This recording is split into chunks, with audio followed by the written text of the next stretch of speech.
Ya, bismillahirrahmanirrahim. Assalamualaikum warahmatullahi wabarakatuh.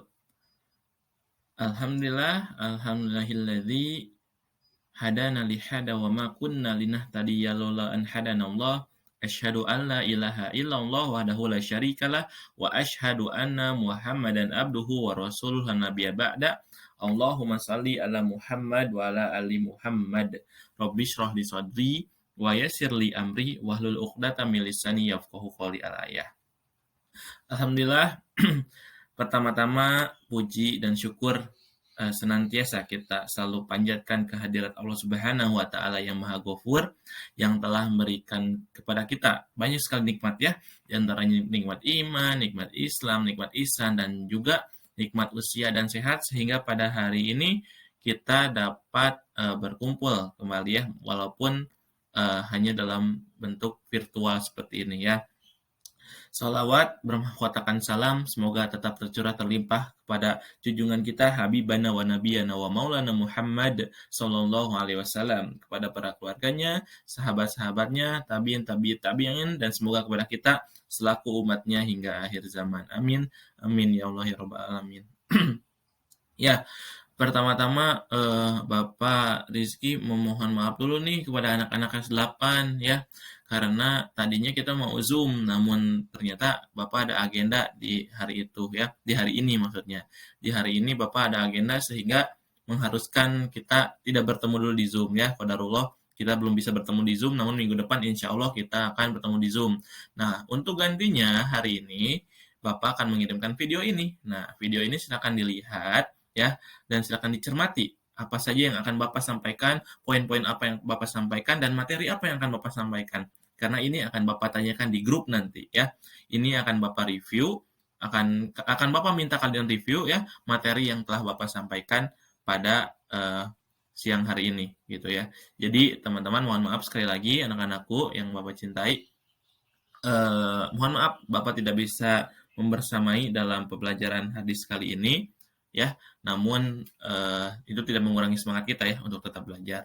Dan Bapak harap kalian pun tidak malas-malasan di rumah ya, karena hanya video karena video mah udahlah nggak usah ditonton gitu. Nah, jangan kayak gitu. Ilmu itu harus digapai, ilmu itu harus diraih, ilmu itu harus dicari ya. Sehingga kalian harus merasa kasihan kepada orang tua kalian yang sudah membiayai kalian ya. Apalagi sekarang dengan kuota juga nih plus ya. Silakan tonton video ini ya sampai habis, sampai tamat, disimak, ditulis yang pentingnya ya, dan nanti Bapak akan tanyakan di grup kelas gitu ya. Jadi untuk nanti di grup kelas ditanyakan, minggu depan pun Bapak tanyakan, Bapak review lagi, apakah benar kalian nonton atau tidak gitu ya. Baik. Ya, baik, sekarang adalah pelajaran Al-Quran dan hadis, namun lebih spesifiknya sekarang adalah hadis. Nah, hadis tentang apa, Pak? Nah, ini selanjutnya ya. Nah, hadis yang akan Bapak jelaskan pada siang hari ini adalah hadis riwayat Bukhari Muslim dari Abu Hurairah tentang keutamaan berinfak kok, teman-teman. Infak kok ya, pakai kol-kolah gitu ya. Berinfak. Nah, apa yang mau sebenarnya Bapak capai gitu ya di pembelajaran yang mau Bapak sampaikan ini? Apa yang sebenarnya harus kalian capai gitu ya? Nah, indikator-indikator yang harus kalian capai dalam pembelajaran kali ini adalah ya, yang pertama itu dapat menerjemahkan hadis riwayat Bukhari Muslim tentang keutamaan berinfak ini ya. Terus yang kedua, menganalisis isi kandungannya gitu ya. Apa saja isi kandungan-kandungan dari eh, hadis yang akan Bapak sampaikan, hadis yang akan disampaikan di sini ya. Lalu juga ya tentunya kalian harus bisa menghafal hadisnya dan hafal artinya seperti itu ya. Baik, kita langsung saja ya untuk materi kali ini. Kita mulai dengan bacaan basmalah ya. Bismillahirrahmanirrahim. Robbi zidni ilman warzuqni fahman. Semoga Allah Subhanahu wa taala memberikan kita ilmu yang bermanfaat ya dan kepandaian juga terhadap apa yang akan kita pelajari.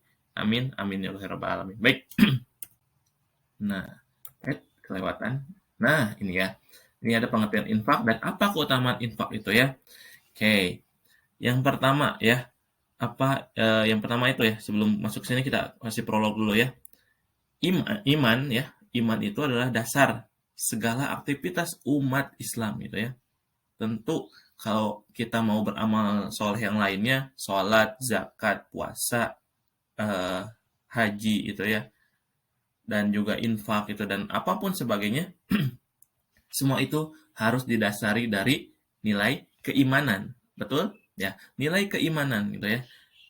Seorang itu akan disebut apa ya? Akan disebut soleh gitu ya. Jika imannya juga sudah kuat gitu. Sudah kuat dalam hatinya ya bahwa kalau umat Islam itu la ilaha illallah Muhammad Rasulullah, tiada Tuhan selain Allah dan Muhammad adalah rasulnya Allah gitu. Ya. Jadi eh, tidak apa ya, kurang sah sebetulnya ya kalau seorang itu mengatakan wah saya sudah beriman, dia sombong gitu ya, saya sudah sangat beriman, saya sudah mengerjakan sholat. No, tidak, iman itu tidak dinilai karena dalam lisan ya teman-teman. Iman itu datang dari hati ya, diucapkan oleh lisan dan dilihatkan dari perbuatan. Nah, kalau perbuatannya seperti tadi misalnya sombong, oh saya sudah beriman, saya sudah sholat gitu ya, dan lain sebagainya, itu belum bisa dikatakan beriman, berarti dia imannya kecil karena sombong gitu ya, habis imannya oleh sombong gitu ya. Nah, makanya iman itu tidak bisa diukur hanya dalam apa ucapan saja atau hanya dalam penglihatan belaka gitu ya. Namun iman itu betul-betul harus ditanamkan dalam hati, diucapkan oleh lisan dan dilakukan oleh amal perbuatan ya. Seperti itu. Apabila amal perbuatan menyimpang berarti imannya masih diragukan apakah masih antar kecil atau memang dia tidak memperkuat keimanannya gitu. Nah, ini ya, yang pertama ini adalah ini ya, tadi iman ya. Iman itu adalah dasar segala aktivitas umat Islam ya. Nah, beriman, orang yang beriman pasti meyakini bahwa rezeki adalah anugerah dari Allah Subhanahu wa taala gitu ya. Gini, kalau yang namanya rezeki itu tidak mungkin tertukar, tidak mungkin kurang, tidak mungkin lebih. Setiap manusia itu punya takarannya. Namun apakah ini bisa diubah? Tentu bisa, ya. Orang yang tadinya kurang mampu atau miskin gitu ya, saat dia berusaha pasti Allah akan bukakan jalan gitu ya. Bukakan jalan kepada dia untuk mencari rezeki yang lebih luas gitu. Lebih banyak gitu. Ya. Namun juga itu sesuai dengan ketentuan dari Allah Subhanahu wa taala, ya. Karena banyak manusia itu yang ingin lebih ya. Padahal kalau kebalikan dari orang kaya itu ya, bukan miskin. Kaya itu cukup. Nah, siapa yang mikir kaya itu lawan katanya miskin? Yuk, siapa yuk? Nah, kaya itu sebetulnya lawan katanya itu adalah cukup. Ya, itu kalau nggak salah, maaf kalau Bapak salah, dikoreksi saja. Itu disebutkan dalam surat An-Najm gitu ya. Ada siang, ada malam gitu ya. Dan ada langit, ada bumi, ada kaya, ada cukup. Nah, cukup kata-katanya bukan miskin, ya. Nah, jadi sebetulnya orang-orang yang memang kurang mampu ekonominya bukan mereka miskin. Kita sebut mereka seorang yang bercukupan. Mereka memang mungkin paling berat ya ujiannya di dunia gitu seperti tidak diberi apa? Tidak diberi harta yang lebih, namun mereka akan paling ringan di akhirat. Sebaliknya, orang yang kaya itu kelihatannya kita ringan-ringan saja. Oh, beli ini bisa, beli itu bisa. Padahal pertanggungjawabannya teman-teman, pertanggungjawabannya sangat berat di hadapan Allah nanti. Wah, ini dipakai uang ini pakai buat apa? Bulan ini buat apa? Hari ini buat apa? Sampai detail Allah akan menanyakan ya. Alaihissallahu biahkamil hakimin ya. Allah itu sebaik-baiknya hakim nanti di akhirat itu. Tidak akan luput ya sebesar biji zarah pun dosa manusia yang Allah lupakan, tidak akan. Semuanya akan dihisab ya sesuai ketentuan nanti gitu ya. Jadi kembali lagi orang yang beriman itu meyakini bahwa rezeki itu anugerah dari Allah Subhanahu wa taala sekaligus amanah ya terhadapnya. Oleh karenanya, rezeki yang diterimanya akan dipergunakan sebaik-baiknya sesuai dengan perintahnya. Infak dan sedekah ya. Nah, infak dan sedekah ini adalah salah satunya gitu.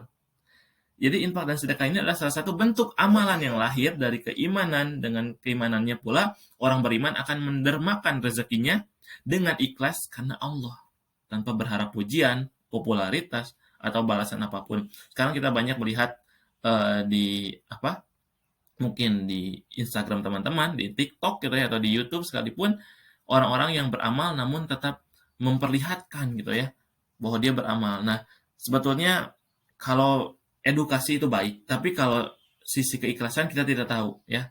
Karena orang-orang yang melihat itu bisa saja merasa terganggu, malahan bisa menghujat gitu ya. Apa sih apa sih ibadah dilihat-lihatin kayak gitu. Nah, itulah keutamaannya bahwa ikhlas itu datang dari hati ya. Tidak berharap pujian, tidak berharap popularitas atau balasan apapun ya. Jadi sebaiknya kalau Bapak menyarankan kepada kalian ya, misalnya nanti kalian jadi konten kreator gitu ya, dan ada apa kalian buat konten, sebaiknya tidak perlulah kalau kalian mau berinfak, beramal, diperlihatkan. Kenapa? Karena akan banyak orang yang merasa benci gitu ya. Ya, jadi ada orang yang suka, ada orang yang benci. Nah, takutnya orang yang benci ini mendoakan yang tidak-tidak, lebih baik kita tidak perlu memperlihatkan kebaikan kita. Kita cukup bertransaksi hanya dengan Allah Subhanahu wa taala. Insya Allah akan jaga itu dan Allah akan berikan balasan yang lebih baik kepada kita. Seperti itu ya. Oke, kita masuk ke sini. Sekarang keutamaan berinfak apa? Nah, yang satu membersihkan harta itu ya. Jadi kalau kalian tahu filosofi air dalam tanah, kalau air itu dalam tanah ya, misalnya sedikit air tuh, lalu kita keruk dulu airnya, kita keluarkan dulu. Lama-kelamaan air itu akan makin naik ke permukaan tanah. Itulah ya, itulah harta gitu. Kalau kita sisihkan harta kita untuk orang lain, ya, Allah tidak akan tinggal diam. Perhitungan manusia mah 10 kurang 7, 3. Kalau Allah 10 kurang 7 bisa jadi 100. Bisa jadi kelipatannya 2 kali lipatnya. 3 kali lipatnya 1000, 10.000, 1 juta. 100 ribu, 1 juta, 1 miliar, 1 triliun. Itu tidak ada yang tidak mungkin bagi Allah Subhanahu wa taala. Melakukan itu gampang untuk Allah ya. Sehingga untuk membersihkan harta, mungkin ada harta kita yang dulu pernah kita pakai untuk sesuatu yang haram, maka keluarkanlah infak untuk apa? Untuk dibersihkan hartanya kayak gitu ya.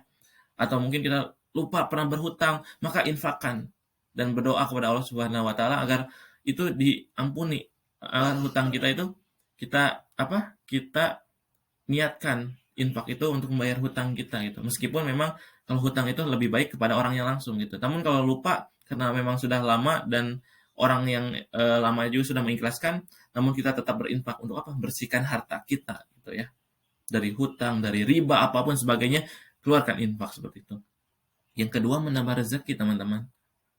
La in syakartum la azidannakum. Tidaklah orang yang bersyukur kepada Allah Subhanahu wa taala melainkan Allah tambahkan lagi rezekinya gitu. Allah tambahkan lagi rezekinya gitu. Saat orang-orang berinfak ya, Allah akan balikan lagi infaknya. Bahkan ditambah, bukan dibalikan, ditambah itu dalam Quran surah Ibrahim itu ya. Ditambah bukan hanya kembali, ditambah malahan kayak gitu ya. Lalu dilindungi di hari kiamat ya. Nah, apalagi orang-orang yang berinfak itu akan dilindungi dari panasnya dilindungi di hari kiamat ya, sebelum di hari kiamat itu nanti kita akan dikumpulkan kan di yaumul mahsyar, akan dilindungi di situ dari panasnya terik matahari yang nanti tinggal beberapa jengkal dari kepala manusia gitu ya. Lalu menyempurnakan ibadah gitu ya, menyempurnakan ibadah selain ibadah sholat, ibadah puasa dan lain sebagainya, infak ini akan menjadi penyempurna gitu ya. Percuma sekarang kita ibadah hanya untuk diri sendiri namun tidak pada orang lain, itu percuma ya.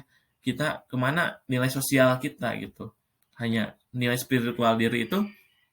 Bahkan Nabi itu hampir ya melaksanakan dakwahnya itu di luar masjid. Jadi tidak hanya untuk berdiam diri untuk diri sendiri, namun melihat sosial, lihat keadaan tetangganya ya, kerabatnya, saudaranya, apakah mereka membutuhkan, Nabi akan membantu mereka gitu. Seperti itu ya. Apalagi kalau teringat kisah Umar itu saking takutnya jadi khalifah, beliau menggendong beras ya, karung beras dari Baitul Mal kepada setiap rumah, diketuk ya, saking utamanya infak itu. Lalu apalagi penghapus dosa ya. Tentu dengan berinfak maka dosa kita insya Allah akan dihapuskan ya. Karena nanti berhubungan dengan hadis yang akan kita bahas ya. Lalu ini adalah ungkapan rasa syukur kita kepada Allah Subhanahu wa taala. Tentu syukur tidak hanya diucapkan dalam lisan saja, namun dalam perbuatan ya. Salah satunya apa? Berinfak, bersedekah, seperti itu. Itu adalah bentuk rasa syukur kita kepada Allah. Baik, kita masuk ke poin yang utamanya. Nah, ini ada hadis riwayat dari Abu Hurairah, dari Bukhari Muslim ya, yang diriwayatkan dari Abu Hurairah ya itu. Nah, jadi isi hadisnya seperti ini. An Abi Hurairah radhiyallahu anhu anna Nabiyya sallallahu alaihi wasallam qala ma min yaumi yusbihul ibadu fihi illa malakani yanzila nifayaqulu ahaduhuma Allahumma a'ti munfiqo khalafa wa yaqulul akharu Allahumma a'ti mumsikat talafa. Nah, artinya apa? Dari Abu Hurairah radhiyallahu anhu bahwa Nabi Shallallahu alaihi wasallam bersabda, tidak ada suatu hari pun ketika seorang hamba melewati paginya kecuali akan turun datang dua malaikat kepadanya, dua malaikat ya. Lalu salah satunya berkata, ya Allah, berikanlah pengganti bagi siapa yang menafkahkan hartanya. Sedangkan yang satu lagi berkata, ya Allah, berikanlah kehancuran, kebinasaan kepada orang yang menahan hartanya atau bakhil. Jadi setiap manusia keluar dari rumahnya di pagi hari ya, melewati paginya, tidak hanya keluar rumah, di rumah pun saat dia melewati paginya akan turun dua malaikat. Yang satu berdoa, ya Allah berikan pengganti bagi siapa yang menafkahkan hartanya, dan yang satu berdoa juga, binasakan, hancurkanlah gitu ya, berikan kebinasaan kepada orang-orang yang menahan hartanya. Saking ngerinya ya, ngeri sekali gitu ya. Saat bahkan orang-orang yang tidak mau bayar zakat di zaman Nabi itu diperangi gitu. Siapa yang tidak mau bayar zakat diperangi gitu. Saking harusnya kita mengeluarkan yang namanya harta benda kita itu untuk membersihkan, sebenarnya itu baik sekali gitu ya. Nah, jadi anak-anakku di rumah tugas kalian adalah menghafalkan ini. Pertama ini ya, adalah hadisnya. Yang kedua adalah mufradatnya. Nah, ini mufradat pilihan yang Bapak pilih, cukup 6 saja, silakan dihafalkan di rumah dan nanti Bapak akan tes di minggu depan ya. Baik, kita lanjutkan karena waktu juga yang membatasi. Ini adalah isi kandungan hadis ya. Isi kandungan hadis yang tadi. Nah, jadi yang pertama dalam hadis riwayat Bukhari dan Muslim dari Abu Hurairah, Rasulullah menjelaskan bahwa sungguhnya para malaikat berdoa agar Allah Subhanahu wa taala mengganti harta orang-orang yang berinfak ya. Dan Allah akan mengganti dengan kebaikan di dunia dan pahala di akhirat ya. Ada firman dalam Quran surat Saba ayat 39 ya. Wa ma anfaqtum min syai'in fahuwa yukhlifuhu wa huwa khairur raziqin. Nah, artinya apa? Dan barang apa saja yang kamu nafkahkan, maka Allah akan menggantinya dan dialah pemberi rezeki yang sebaik-baiknya. Nah, gitu ya. Jadi memperhatikan ayat tersebut ya, sungguhnya harta yang diinfakkan tidaklah hilang dari genggaman kita. Tetapi sebaliknya Allah akan menggantinya bahkan tuh lebih baik dari yang diinfakkan. Gitu ya. Misalnya ya, Zilal menginfakkan hartanya gitu ya. Uangnya tinggal 10.000 lagi, tapi Zilal yakin tawakal kepada Allah, 10.000 Zilal kasihkan kepada fakir miskin misalnya atau ke dalam kotak kenceleng masjid. Allah akan menilai itu tidak hanya 10.000. Allah akan ganti itu. Transaksi dengan Allah itu tidak akan pernah rugi.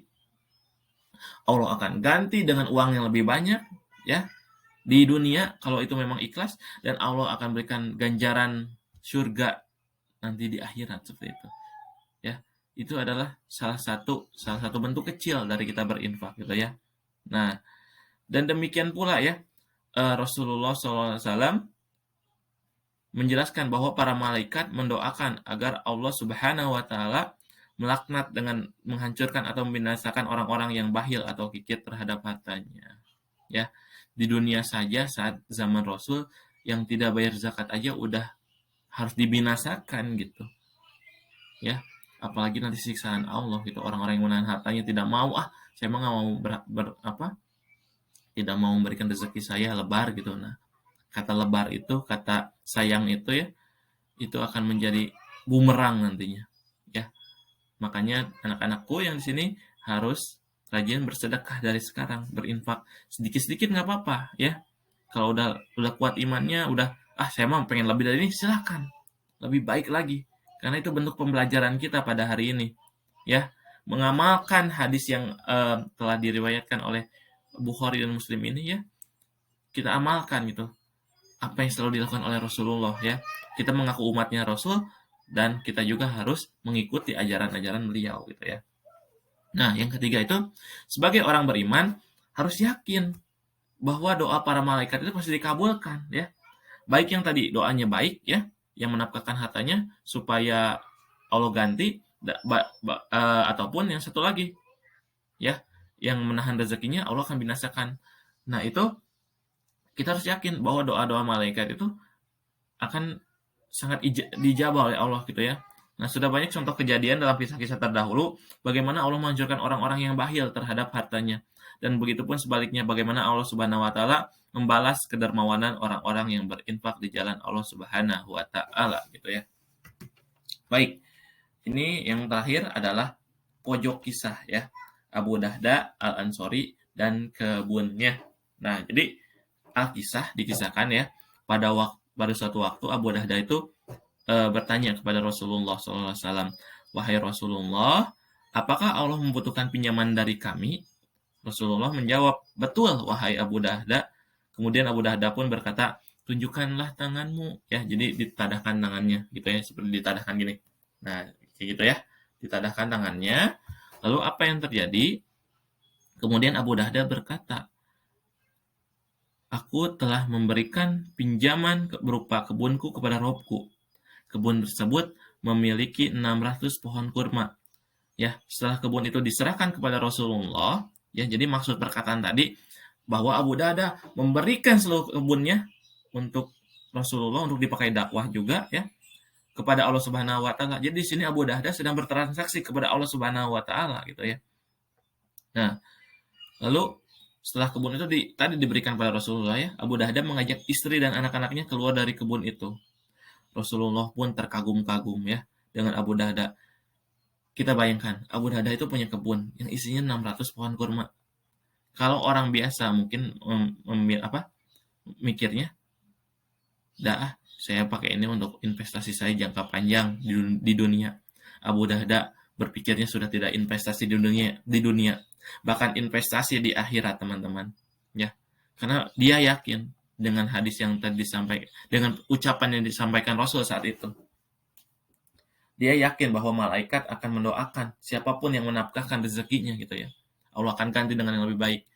Abu Dahda sudah tidak berpikir lagi dunia, namun sudah investasi zuhud di akhirat, investasi akhirat. Ini untuk nanti. Ini akan menjadi amal jariah saya dan keluarga saya, seperti itu ya. Beliau mengajak istri dan anak-anaknya keluar dari kebun tersebut. Rasul terkagum-kagum, seorang Rasul terkagum-kagum pada Abu Dahda karena kebaikannya gitu ya. Ya. Lalu Rasulullah mengatakan begitu banyak tandan anggur dan harum-haruman untuk Abu Dahda di surga. Nah, itu baru di dunia. Rasul sudah mengabarkan Abu Dahda akan memiliki kebun lagi nanti di surga yang luasnya mungkin tidak terbayang.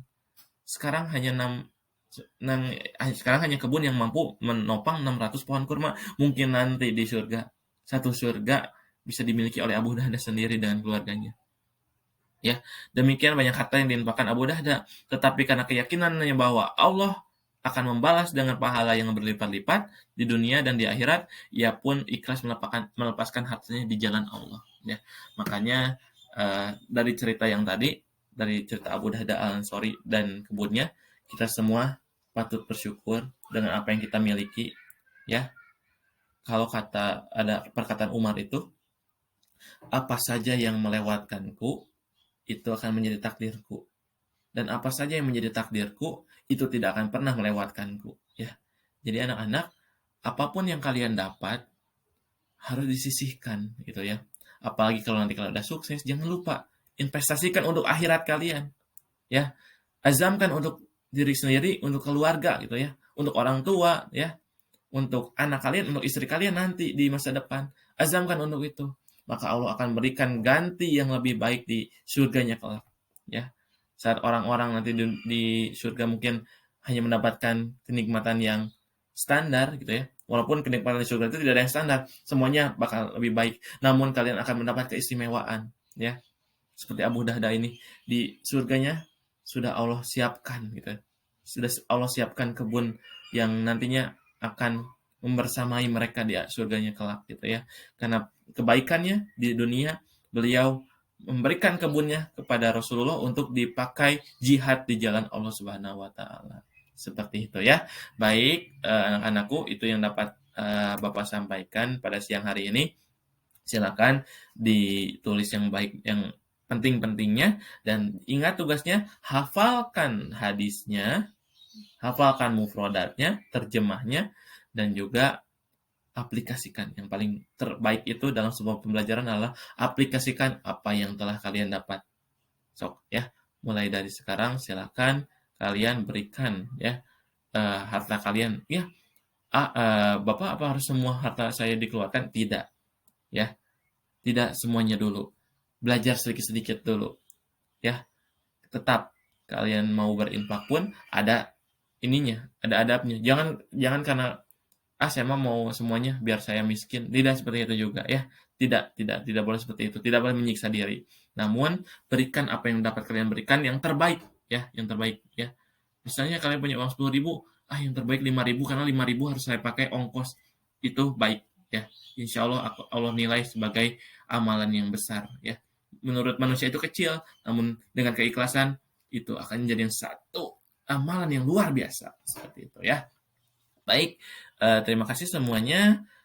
Bapak mungkin cukupkan sampai di sini. Bila ada pertanyaan silakan ditulis saja di grup ya. Nanti Bapak akan jawab, insya Allah kalau ada waktu Bapak jawab. Kalau tidak di minggu depan di pertemuan Zoom nanti kita akan bahas sama-sama. Baik, terima kasih semuanya. Nasrul minallah wa fadlun qarib wa basyiril mu'minin billahi bisabil haq wasabiqul khairat. Sungguh kesempurnaan itu hanya milik Allah Subhanahu wa taala, dan kesalahan datang dari diri Bapak pribadi. Terima kasih, syukron. Wassalamualaikum warahmatullahi wabarakatuh.